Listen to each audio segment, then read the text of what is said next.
my name is Kris Oldland. I'm the Editor-in-Chief of Field Service News. And today I'm really pleased to bring you the final part of our series of excerpts from a recent video presentation I put together with John Hunt, Managing Director, EMEA for Astea. In the presentation, we were looking at some of the key trends amongst service-centric manufacturers based on some really in-depth research that Astea worked together with WBR to produce. The full presentation has been made available to fieldservicenews.com subscribers already. However, if you are a field service management professional, you may well qualify for a complimentary industry subscription.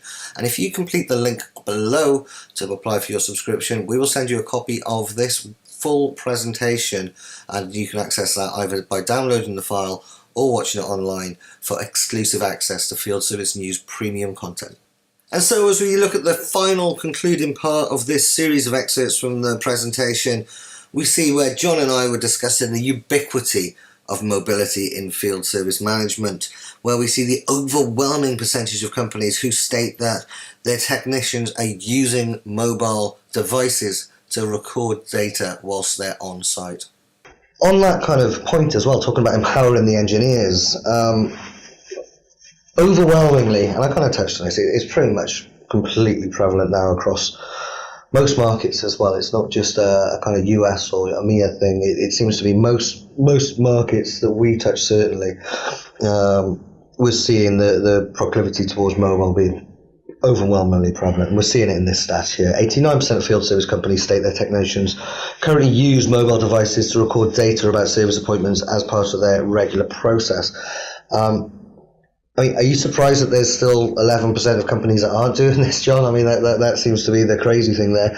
But to touch a little bit back on what I was saying earlier, where I was talking about the importance of IoT and it often being compared to mobile, do you think that mobile's changed field service more than any other technology to date? And I know there's, as I mentioned, I put forward a case for IoT earlier, but there's a lot of arguments, very strong arguments, that mobile completely revolutionised field service. What's your thoughts?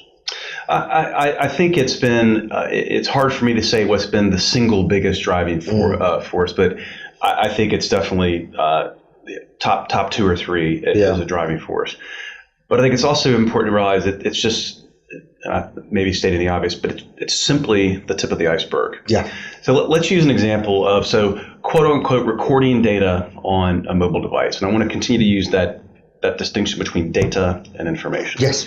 So if I can just merely record data in a mobile device, and that data gets communicated to some central repository or an individual at some point in time, well, it matters big time of what that point in time is. So am I recording data that gets communicated at the end of the day after it's too late for someone to intervene and do something about it, or am I communicating that data in real time?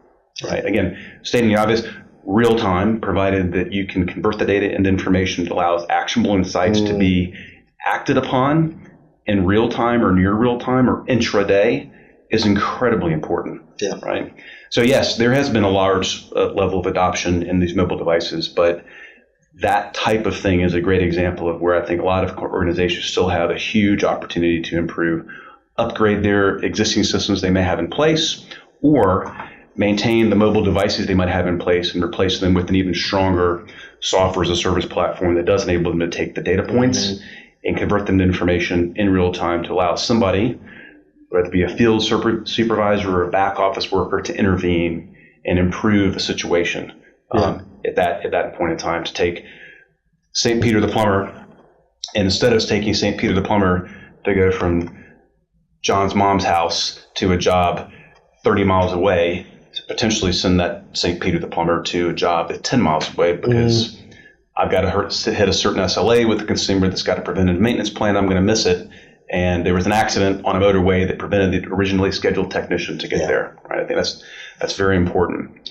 And I think that tip of the iceberg and taking that very important piece of all those pieces of data, converting them into information, and then allowing them to be used across the entire service life cycle is incredibly important, so that I can not only get that field engineer to the right place at the right time, but I can get that part to the right place at the right time, and I can dispatch it, and many times without with very little human intervention.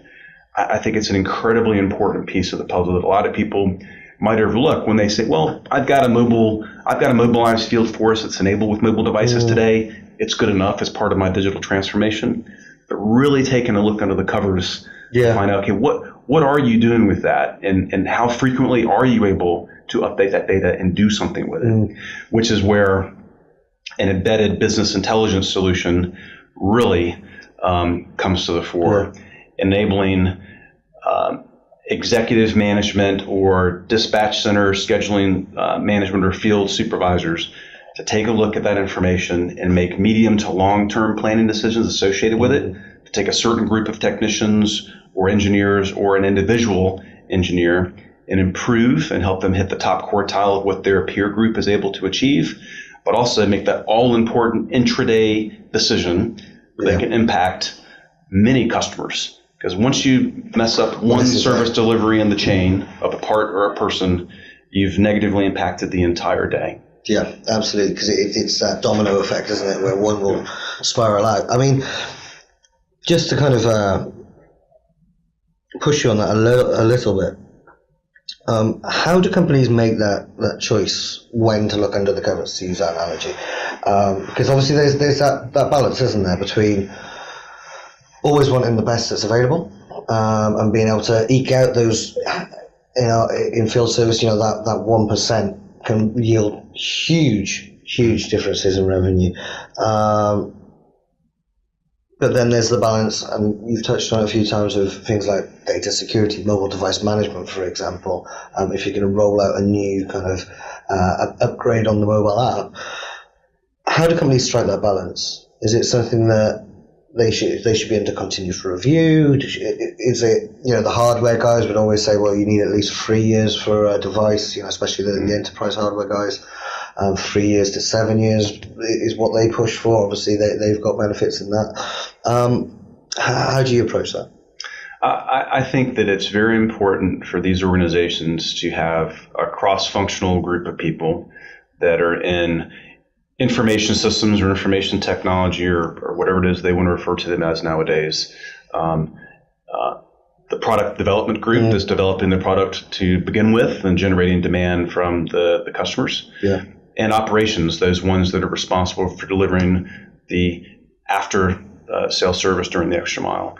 Getting a cross-functional group of people to assess their current state and benchmark against their competitors to understand what their competitors are able to do and how are they able to benchmark that. Well, in many ways, there's a lot of information out there available through organizations such as yourselves or other third-party organizations to get that benchmarking data. And there's also the ability to get the benchmarking data from trusted advisors, just as Astea that have hundreds of customers in their line of work and 40 years of experience that can bring to bear, this is the comparative data, and this is where your peer group is. You're in the top quartile or the bottom quartile, and here's why, and here's some opportunities for you to improve in whatever aspect of that service life cycle they can. Working with trusted advisors like us is an incredibly important part of the equation. If you've got those experts out there, the ability to phone a friend, why not do it and take advantage of that? And that brings us to the end of this excerpt from the presentation. Now, if you've enjoyed this content and you would like to see the full presentation, all you need to do is subscribe to fieldservicenews.com on the link below. Make sure you use the link below because that is the one that will get you access to this presentation sent directly to you. And you will also then get emails that will keep you up to date with any new content we put out, whether it be white papers, more video presentations, podcasts, and research ourselves. Anyway, thank you ever so much for listening, and we shall see you again soon. Take care.